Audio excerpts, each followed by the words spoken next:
예수님이 십자가에 돌아가신 후에 다시 살아나셔서 하늘로 올라가신 것을 약 500명이 보았습니다.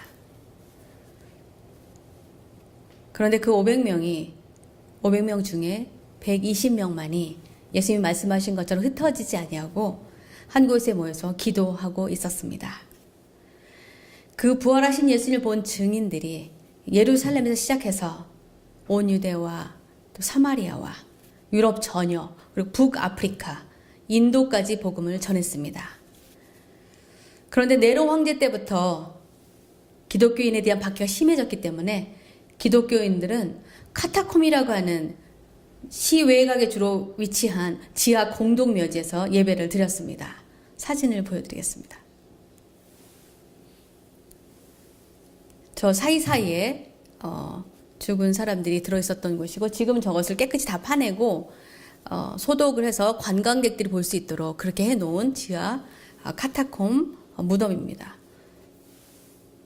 이렇게 통과할 수 있도록 통로가 있어서 계속 사람들을 묻을 수가 있고요. 저기서 한번 길을 잃으면 못 나올 수도 있어서 관광 가이드의 말을 잘 들어야 합니다. 기독교인들을 잡아서 너무나 많이 핍박했기 때문에 그들이 서로 모임 장소를 나누거나 약속을 하기 위해서는 특별한 표식을 사용했습니다. 여러분들 보셨을지 모르지만 물고기 모양의 이 표식을 사용했는데 그리스어로 물고기가 익투스입니다. 맨 아래에 있는 익투스라는 것이 물고기란 뜻인데 예수의 I, 크리스토의 X, 그 다음에 테오스, 하나님이라는 가운데 글자, 그 다음에 이오스는 아들이란 뜻입니다. 그리고 소테르 그래갖고 그 뜻이 뭐냐면 Jesus Christ, Son of God, Savior. 그래서 이 익투스라는 이 물고기 모양을 가지고 영화 코어바디스 같은 데 보면 바닥에 누가 물고기 모양을 이렇게 그리면 그래서 알아보는 사람은 이게 무슨 뜻이지 서로 이 사람이 그리스도인이다 아니다 그렇게 서로 표시하는 그런 수단으로 이 물고기 표시를 사용했었습니다. 극도의 핍박과 로마 제국의 압력에도 불구하고 기독교는 계속 확장되었습니다. 그래서 그들의 신앙은 더 강하고 깊어졌습니다. 지금 중국 지하교회가 정부에서 탄압을 해도 지하에서 함께 모여서 예배 드리는 것처럼 북한에서 그 모진 탄압에도 그 예배를 드리는 것처럼 그렇게 신앙은 박해 속에서 더 잘 자라나게 됩니다. 그래서 그 당시에 믿음을 위해서 기꺼이 죽는 순교자들이 많이 나타났습니다. 이 핍박이 언제 가장 심했냐면 AD 303년에서 311년까지가 가장 심했는데 이때를 핍박이 가장 심한 시대로 알려져 있고 로마 황제는 그리스도인들이 사는 건물, 모이는 건물, 그리고 그리스도인이 사는 집을 다 헐어버리고 성경책을 찾아내서 태운 다음에 기독교인들 체포하고 고문하고 팔 다리를 자르는 신체를 훼손시키고 또 끓는 기름에 사람을 태워서 죽이기도 하고 불로 사람을 화형시키기도 했습니다. 굶겨 죽이기도 하고 또 로마 귀족들과 관객들을 즐겁게 하기 위해서 우리가 잘 아는 글라디에이터, 검투사를 만들어 서로 죽일 때까지 그리고 사나운 동물들을 굶겨서 그 동물들의 먹이가 되도록 그 그리스도인들을 그렇게 탄압했습니다. 이 핍박은 313년 콘스탄틴 대제가 그리스도인들을 핍박하지 못하게 하는 밀라노 칙령을 발표하면서 이 끝이 났습니다. 기독교가 로마 제국의 국가 종교가 된 것은 392년입니다. 그 이후에 이제 모든 기독교가 기독교를 의무적으로 믿어야 됐기 때문에 기독교인들은 자유를 갖게 되었습니다. 근데 어떤 사람들은 너무 갑자기 자유가 주어지니까 이런 세속적인 삶을 떠나서 하나님만 더 믿는 일에 집중하고 싶다. 그래서 수녀와 수도사들이 도시와 마을에서 멀리 떨어진 산 꼭대기나 요새 같은 곳, 또 절벽의 끝자락, 또 사막 같은 데다가 수도원을 지어놓고 거기서 수도 생활을 하였습니다. 수녀와 수도사들은 그 경건의 시간 이외에 여행자들 위해서 숙소를 제공하기도 하고 또 병자들도 돌보고 또 수도원에 필요한 농작물도 직접 재배해야 되는 그런 일들도 다 수행했습니다. 그 중에 유명한 수도원 중에 하나인 몬테 카지노라는 수도원이 있는데 그 수도원은 성 베네딕토라는 사람에 의해서 세워졌습니다. 이탈리아의 바위 언덕에 세워진 530년에 세워진 이 몬테 카지노는 사진을 보여드리겠습니다. 저 산 꼭대기에 저렇게 세워졌고 지금 저 세워져 있는 저것은 2차 세계대전 때 허물어졌던 것을 다시 세운 것입니다. 이거는 스카이뷰로 찍은 것이고 저 안에 보통 한 200명 정도의 수도사들이 수행을 하고 있었습니다. 성 베네딕트는 수도사들에게 육체 노동을 반드시 해야 된다는 규정을 넣은 그런 베네딕트 원칙이라는 것을 세워서 많은 수도원들이 이 규칙을 따라서 수도원을 운영하였습니다. 그런 수도원 중에 파리에 있는 수도원에 로렌스 형제라는 분이 1661년에 수도사로 들어가게 되었습니다. 이 로렌스 형제는 학교를 다니지 않았습니다. 군대에 가서 부상을 당해서 걷는 것이 불편한 불구자의 몸으로 제대를 했는데 몸을 잘 움직이지 못하니까 직업을 여러 가지 가졌는데 제대로 수행해내지 못했습니다. 그 50세가 되었을 때 이제 나도 남은 인생을 하나님을 위해서 살고 싶다 그렇게 생각하고 수도원의 주방에서 일하는 평신도로 수도원에 들어갔습니다. 주방에서 일하는 것은 가장 낮은 일 중에 하나였다고 합니다. 그 당시에도 야채를 다듬고 음식을 준비하는 그 일이 가장 힘든 일이었다고 합니다. 그리고 나중에 움직이는 것이 더 불편해졌을 때 그때는 성직자와 동료들의 신발을 고치는 샌들 수선공으로 일을 하다가 그곳에서 이분은 천국에 가게 됩니다. 근데 이 아무것도 아닌 것 같은 이분이 천주교 교회 내에서 가장 위대한 그리고 가장 본받고 싶은 수도사 중에 한 사람으로 이 사람이 추대가 되었습니다.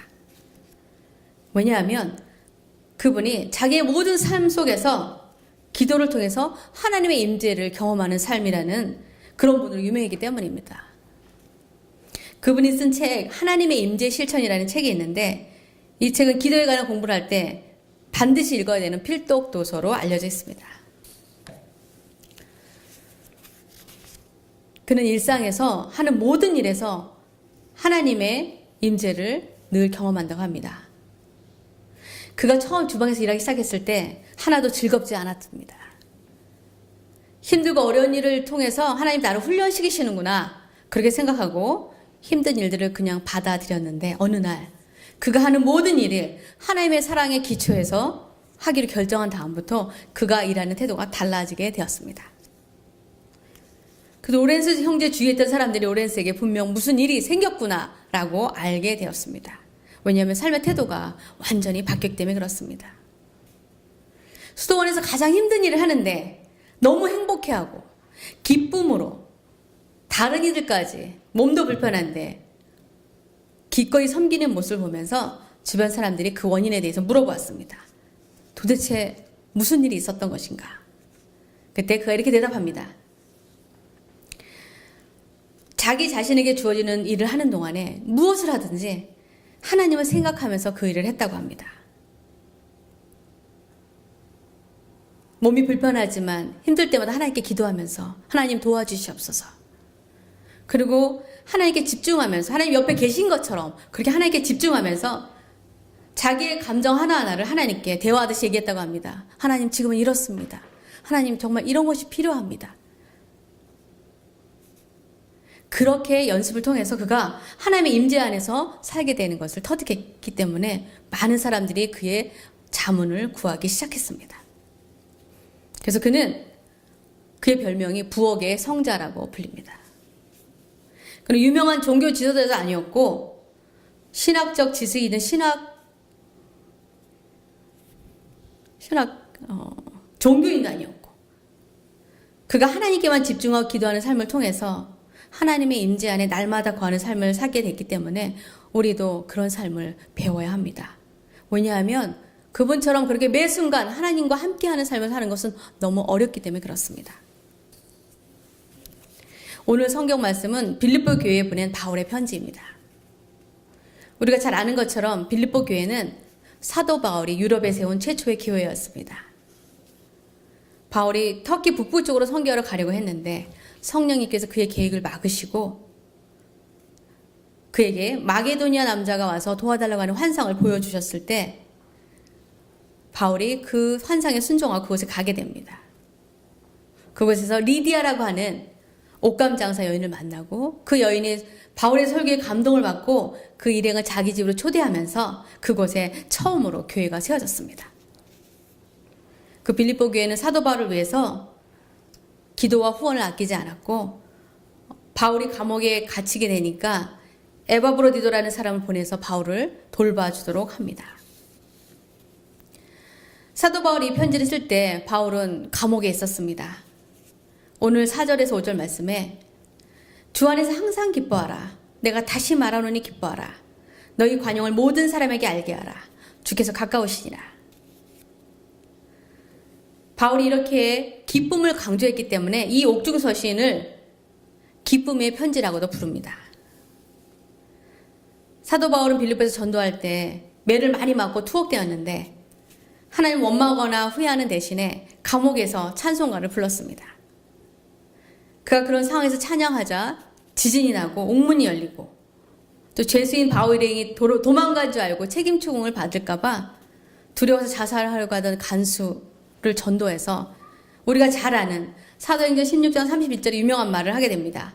주 예수를 믿으라. 그리하면 너와 네 집이 구원을 얻으리로다. 그가 비참한 상황에 처했을 때도 예수를 믿고 사랑하기 때문에 깊은 감옥에서도 찬양할 수 있었던 것처럼 로렌스 형제 역시 힘들고 어려운 상황 속에서 기쁨으로 하나님께 자기에게 허락하신 일들을 감당했습니다. 우리가 만약에 전도하면서 복음을 전할 때 누가 우리를 때리고 우리를 감옥에 넣는다면 우리가 기뻐할 수 있겠습니까? 또 로렌스 형제처럼 우리가 힘든 일을 기꺼이 견뎌내면서 하나님의 사랑 때문에 내가 이 일을 즐겁게 할 수 있겠습니까? 우리가 진정으로 주님을 사랑하면 바울이 로마서 8장 35절에서 고백한 것처럼 누가 우리를 그리스도의 사랑에서 끊으리요? 환난이나 곤고나 박해나 기근이나 적신이나 위험이나 칼이랴. 이 모든 일에 우리를 사랑하시는 이로 말미암아 우리가 넉넉히 이기느니라. 이런 사도 바울의 고백이 우리의 고백이어야 합니다. 우리가 하나님을 믿는 신앙을 가지고 있지만 우리 인생에서 큰 문제를 만나게 되면 우리는 쉽게 하나님에게서 멀어질 수 있습니다. 그러나 바울이 감옥에서 찬양한 것처럼 로렌스 형제가 주님을 생각하면서 힘들고 어려운 일을 즐겁게 수행한 것처럼 우리는 하나님에 대한 그들의 신앙을 배우고 본받아야 합니다. 본문 말씀 6절 7절에 아무것도 염려하지 말고 다만 모든 일에 기도와 간구로 너희 구할 것을 감사함으로 하나님께 아뢰라. 그리하면 모든 지각에 뛰어난 하나님의 평강이 그리스도 예수 안에서 너희 마음과 생각을 지키시리라. 우리는 모두 기도할 제목들이 있습니다. 왜냐하면 아무도 아무 염려 없는 삶을 살지 못하기 때문입니다. 문제가 크든지 작든지 우리 삶 속에서 어떤 종류의 문제에 직면하게 되는데 이 구절은 우리가 문제를 만났을 때 어떻게 해야 되는지 답을 줍니다. 우리가 당면한 문제 앞에서 우리는 감사함으로 하나님께 기도하라고 말씀하십니다. 내 앞에 심각한 문제가 생겼는데 어떻게 감사할 수 있겠습니까? 오히려 원망의 마음이 들면 들었지. 그래도 우리가 하나님을 믿는다면 분명 그 일을 통해서 우리를 기도하게 하시거나 아니면 우리로 하여금 하나님을 의지하는 방법을 가르쳐 주시려고 우리에게 그런 것들을 허락하시는 것입니다. 그럴 때 이렇게 기도해야 합니다. 주님, 저는 지금 왜 일이 저에게 생겼는지 하나님의 뜻을 잘 알지 못하지만 하나님께서 가장 선한 길로 인도해 주실 것을 믿습니다. 그러면 하나님께서 우리 마음에 평안을 주십니다. 예수님께서 십자가 죽음을 앞두고 간절히 하나님께 이 고난의 잔을 옮길 수만 있다면 옮겨주시기를 기도했지만 하나님께서는 십자가를 지지 않도록 한 것이 아니라 그 고난의 십자가를 지실 수 있는 용기를 예수님에게 주었습니다. 우리가 간절히 하나님께 기도할 때 가장 중요한 대답은 하나님께서 우리 마음에 주시는 평안입니다. 우리가 힘들고 어렵고 고통스러운 상황 속에서 기도할 때 어떤 상황에서도 흔들리지 않는 믿음과 평강과 위로를 하나님은 주실 수 있습니다. 이것이 하나님의 은혜고 또 우리가 진정으로 필요한 응답은 바로 이것입니다. 우리가 기도할 때 무조건 편하고 즐거운 삶만 달라고 기도해서는 안 됩니다. 그런 삶은 가능하지도 않기 때문에 그렇습니다. 우리는 언젠가 모두 사랑하는 사람들을 떠나게 될 것이고 살면서 원하든 원하지 않든 어떤 질병이나 사고를 만날 수도 있고 또 때로는 경제적인 손실을 입을 때도 있습니다. 그런 일이 우리에게 생기면 대부분 우리들은 큰 충격을 받고 슬퍼하거나 낙심하고 또 왜 나한테 이런 일이 일어났는가 억울해하고 분노하기도 합니다. 그러나 우리는 우리 삶에 우연한 일이 없다는 것을 아셔야 합니다. 그것이 좋든지 싫든지 항상 하나님의 선한 동기와 뜻이 있기에 우리가 그 상황을 겸손히 받아들이고 감사의 마음으로 하나님께 기도하면 하나님께서 우리 안에 세상이 줄 수 없는 평안한 마음을 우리에게 주십니다. 우리가 이 세상에서 영원히 살도록 하나님께 기도하면 이루어지지 않습니다. 그것은 하나님 뜻이 아니기 때문에 그렇습니다. 하나님께서 우리를 위해 계획하신 일을 다 마칠 때까지만 우리는 이 세상에 머물게 될 것입니다. 우리 어려운 상황을 극복하고 용기를 갖고 우리의 마음과 생각을 지키기 위해서 우리는 기도해야 합니다. 8절에서 마지막으로 끝으로 형제들아 무엇에든지 참되며 무엇에든지 경건하며 무엇에든지 옳으며 무엇에든지 정결하며 무엇에든지 사랑받을 만하며 무엇에든지 칭찬받을 만하며 무슨 덕이 있든지 무슨 기림이 있든지 이것들을 생각하라. 성도가 거룩해지는 과정은 신앙생활을 통한 많은 연습이 필요합니다. 우리는 하룻밤 사이에 거룩해질 수도 없고 하나님의 성품을 쉽게 배울 수도 없습니다. 그리고 우리가 많은 신앙의 훈련을 받지 않으면 하나님만 의지하는 것을 배울 수 없습니다. 그래서 우리는 성경에 나오는 인물들과 그들의 삶을 통해서 하나님께 기도하는 법, 하나님의 말씀을 이해하는 법, 성령의 인도하심으로 살아가는 법을 배워야 합니다. 예수 믿는 사람들로서 우리는 참되고 순수하고 바르게 살아가야 합니다. 우리 주변 사람들 우리가 그리스도인임을 알고 있습니다. 그런데 우리가 정직하지 못하고 부끄러운 삶을 산다면 우리가 믿는 하나님의 영광을 가리우게 되는 것입니다. 우리가 완벽할 수는 없지만 우리는 하나님의 성품을 닮아가는 삶을 살아야 합니다. 저는 기독교인들로부터 나쁜 경험을 했기 때문에 교회 다니기를 꺼려하는 많은 사람들을 만났습니다. 제가 작년에 한국을 방문했을 때 오랫동안 같은 교회에 다니던 옛 친구들을 만나게 되었습니다. 모두 어렸을 때 10년 이상 한 교회를 다녔는데 더 이상 교회를 다니지 않는 친구를 만나게 되었습니다. 이유를 모르니까 자신의 군복무 시절에 부대에서 예배를 드리러 가고 싶은데 자기 상사가 예배에 못 가게 하고 예배 가고 싶다고 하는 자신을 때리고 너무 괴롭혀서 근데 그 본인은 정작 기독교인이라고 예배를 들어가는 모습을 보면서 저 사람이 믿는 하나님이 내가 믿는 하나님이라면 나는 저 사람이 믿는 하나님 안 믿겠다라고 교회를 떠나게 되었다고 합니다.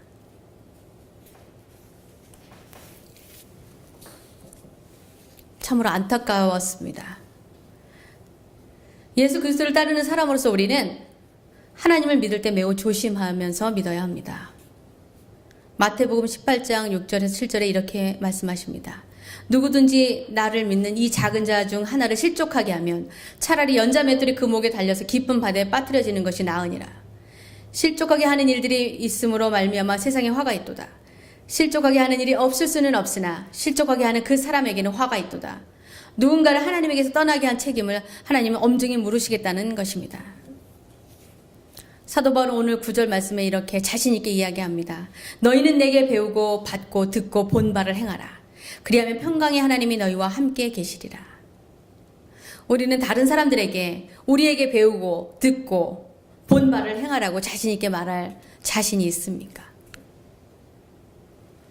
우리의 삶과 신앙이 다른 사람들에게 좋은 본보기가 되고 있는지, 로렌스 형제는 자신이 배우고 경험한 하나님의 임재하는 삶을 다른 사람들과 나누었습니다. 저는 여러분과 제가 하나님을 잘 믿어서 다른 사람들에게 좋은 신앙의 본보기가 되고 또 우리의 믿음과 삶을 통해서 하나님께 영광 올려드리는 삶을 살게 되기를 주님의 이름으로 축원합니다. 기도하시겠습니다.